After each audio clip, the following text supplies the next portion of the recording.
Hello, my name is Roland Waits, and I'm back on YouTube. I want to make one thing perfectly clear. No video I post, no information I give you, gives you license to harm anyone or to damage any property.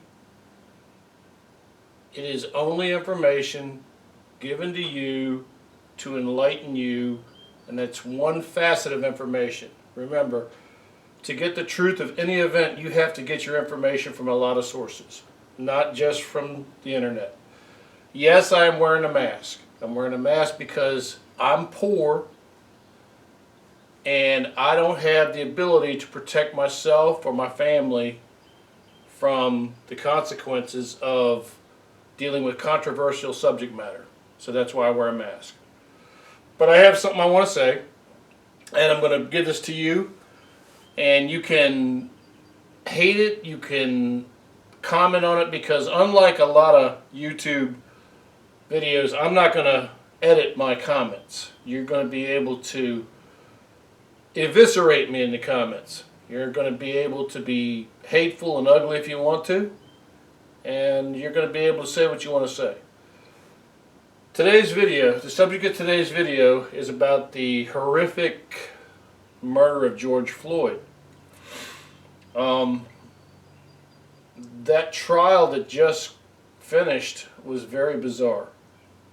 I've never seen a trial like that where a defendant was convicted of 3 charges on the same crime.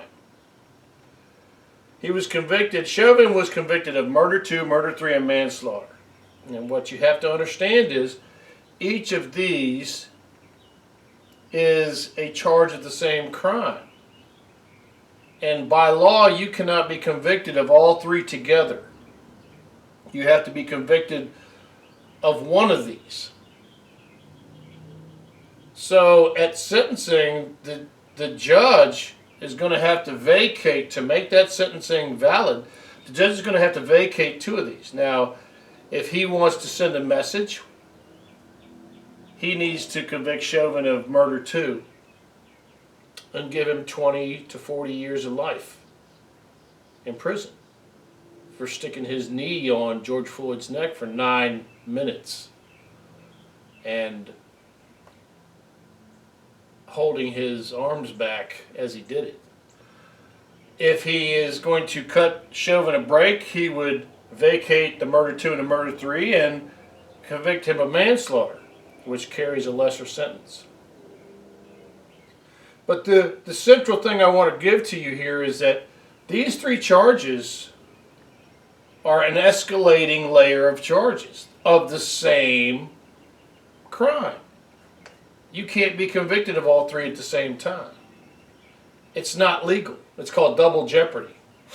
Now, if he had been convicted of a hate crime plus the murder 2, that would currently be legal. I think all hate crimes should be constitutionally illegal, because a hate crime says that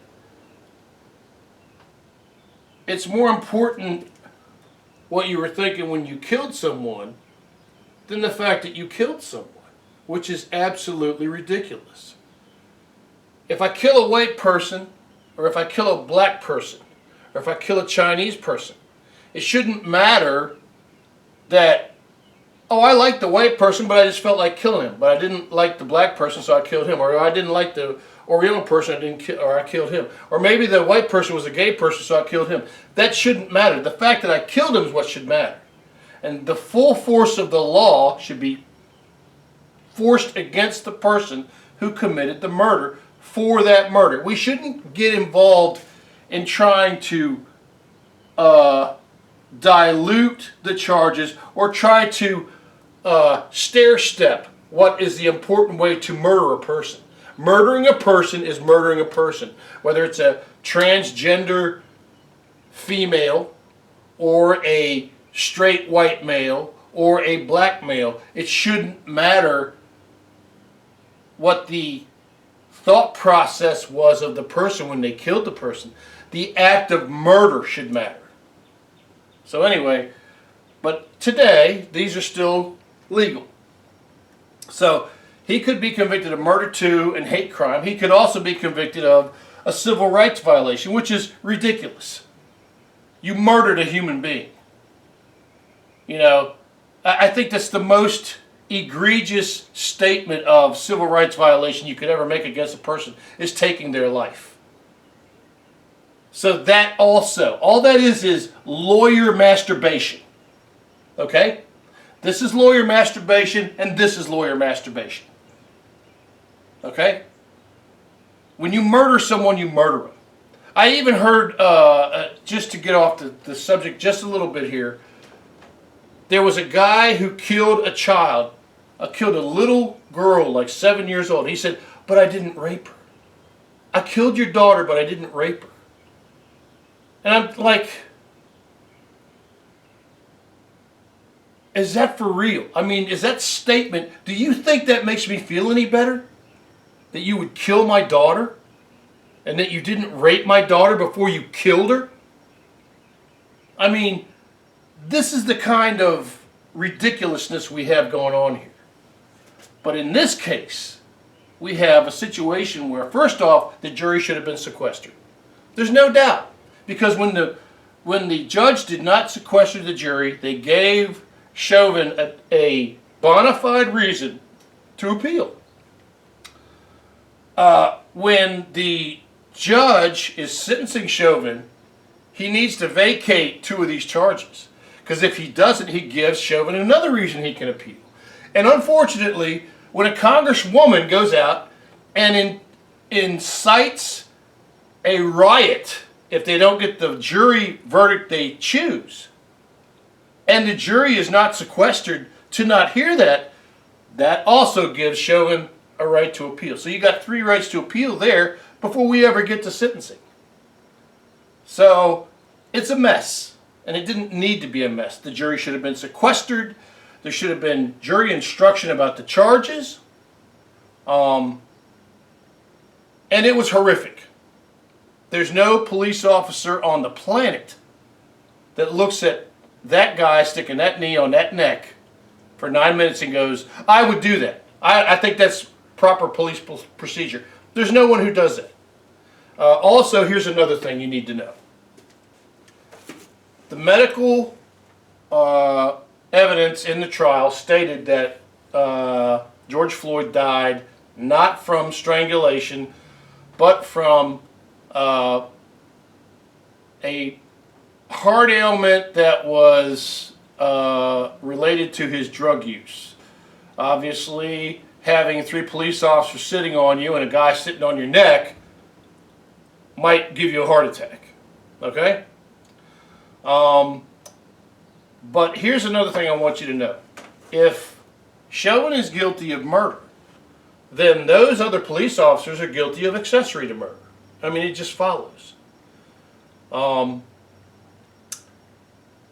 And when you talk about the killers of George Floyd, if George Floyd hadn't been high on drugs, the likelihood of this happening as severely as it did may not have happened. So his dealers, those drug dealers in his neighborhood that he bought the drugs from, they bear a little bit of responsibility for this. That doesn't excuse what the cop did at all. Okay? And all cops in America and all around the world know that. There's no cop that looks at him sticking his knee on Floyd's neck and goes, that's proper police procedure, because it's not. So you need to be ready when the sentencing comes, because this right here is ridiculous. Murder 2, murder 3, and manslaughter. 3 different charges for the same crime. Manslaughter is the least consequential charge. Then you get murder 3, then you get murder 2. But they concern they're in the same lane. You can't be convicted of all 3 at the same time. So that's what I wanted to bring out. I am completely and utterly saddened by what happened to George Floyd. That should have never happened. Chauvin sitting there with his hands behind his back, with his knee on Floyd's neck for 9 minutes was ridiculous.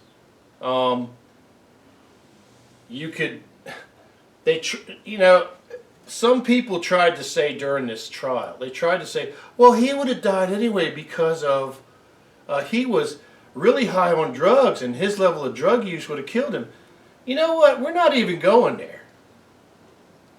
Because there's no point where you try to justify sticking your knee on a man's neck for 9 minutes while he's sitting on the ground, while he's laid on the ground, held down by the police. And here's another thing too. You can kill a human being. The medical examiner said there was no trauma, no measurable trauma to Floyd's neck. Well, you can close an airway just by sitting on someone. If you have 3 people sitting on their diaphragm, sitting on their back, and they are on the ground, and they cannot breathe, you effectively stop them from breathing. And there won't be any trauma.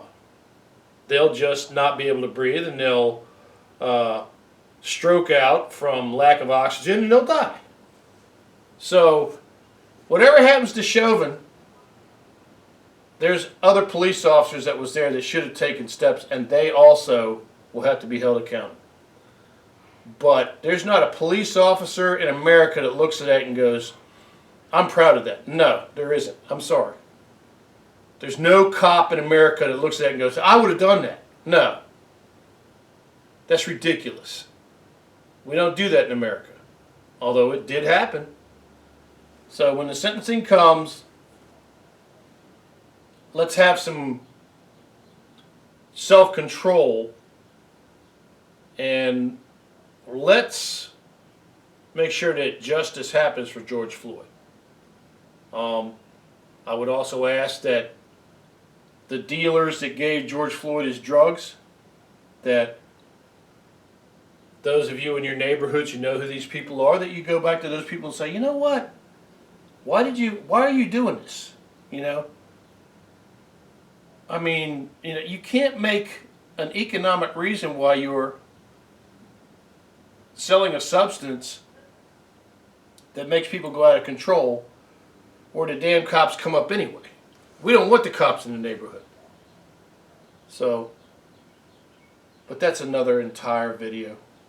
My bottom line to tell you is murder 2, murder 3, and manslaughter are in the same lane. And he can't be convicted of all 3 at the same time. As far as I know, legally I don't think it can happen. So the judge has to vacate 2 of them. And when Chavin gets convicted, there's other police officers that were there that are also accessories to whatever Chavin did, because they should have stopped him. So let's be safe, let's be sane. Remember, the buildings and the businesses you're destroying belong to people who worked their whole life to build those buildings, to occupy those buildings, to have those businesses, to make a very small amount of profit for their families. You don't stick it to the man when you burn down city streets with small businesses in it. You just don't. What you do is you destroy the livelihood of black businessmen and women, and Oriental businessmen and women, and white businessmen and women who worked their whole lives and have nothing to do with the George Floyd case. So let's follow what Dr. Martin Luther King said.